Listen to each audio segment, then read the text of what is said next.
ខ្មៅងងឹតបាំងមេតពន្លឺដួងតារាផ្គរលន់ក្រហមពេញក្នុងអរ៉ាក្លោចផ្សាតំណក់ទឹកភ្លៀងធ្លាក់មកស្រកលើផែត្រាដូចជាទឹកភ្នែកបងហូរស្រកមកជំនួមានរូបអូនអង្គុយក្បែរបងក្រោមដំបូលអាចស្មើใจរំលែកទុកសោកនឹងរឿងរ៉ាវពិតតែពេលមេឃភ្លៀង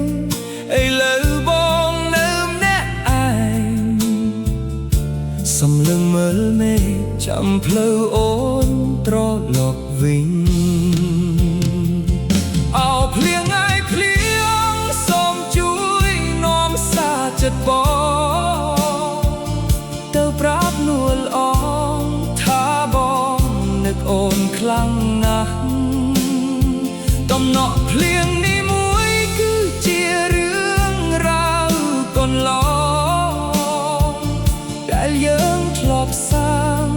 សន្យា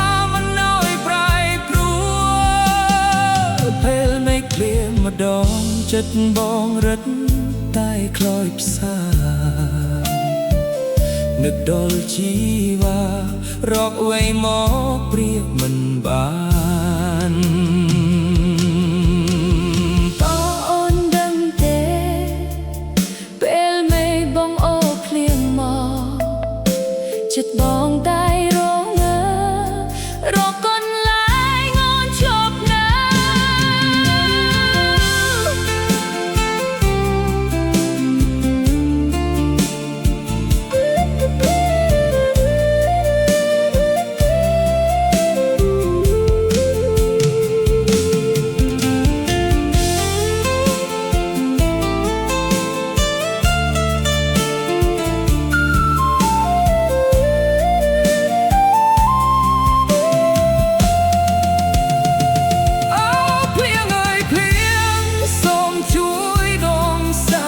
បងទៅ